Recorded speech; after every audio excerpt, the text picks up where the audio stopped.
States will reportedly table a resolution on Syria. Talk us through the process to unfold.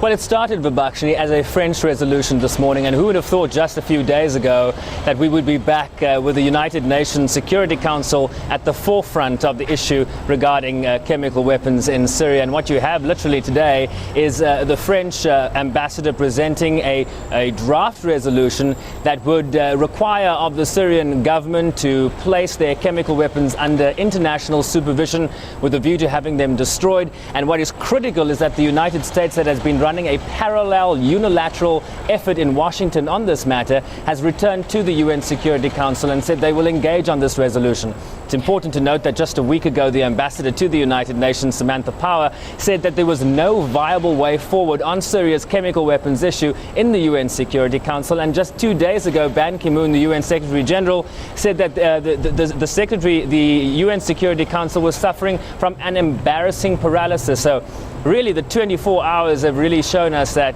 what diplomatic maneuverings can do, and once again placed the United Nations Security Council, that has been lurking in the shadows, back in the forefront. As you mentioned, the UN seemingly back at the forefront, leading discussions around Syria. Has unilateral military action by the US then been taken off the table completely? Well, I think it's important also to note that the United States has not taken military action off the table. They've made it clear that they're watching very carefully to see if this is a stalling tactic by the Russians and the Syrians. And look, this is offering, this unilateral, this process here at the United Nations is offering a diplomatic off-ramp not only for the Syrians and the Russians, but also for the United States government, the Obama administration in particular. Remember that his proposal to unilaterally take action against Syria was not a positive one. He did not see a positive response, certainly from the American electorate or their representatives in the House of Representatives or Congress or the Senate. So what you had the possibility here is of a United States president who placed his agenda in front of Congress facing an embarrassing no vote. So really this is offering a multiple number of avenues for both the United States government and the Syrians and the Russians. And really what you're seeing here is the possibility of the Obama administration emerging from this multilateral process as victors. He can claim victory by saying that by placing military action as a viable course on Syria, this has brought them back to the negotiating table and hopefully some success back here at the United Nations. Sherwin, how has the situation in Syria impacted on Obama's popularity, and what's the feeling of most Americans?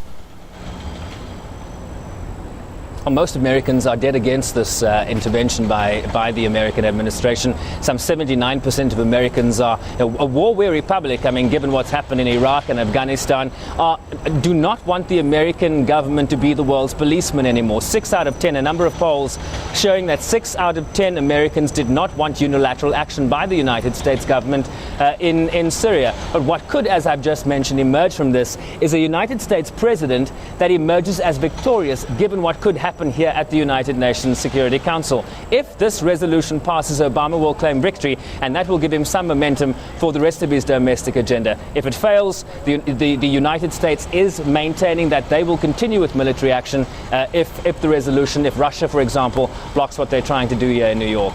When do we propose to have clarity on these matters? Is the UN Security Council expected to move quickly on this resolution, given the urgency of the continued US threats to act unilaterally?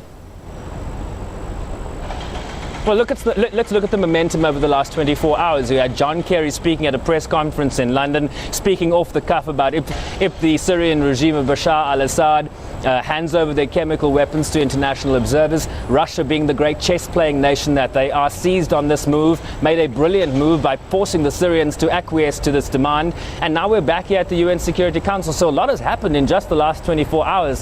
Hopefully this momentum can continue. Thank you very much. That was our correspondent in New York, Sherwin Bryce.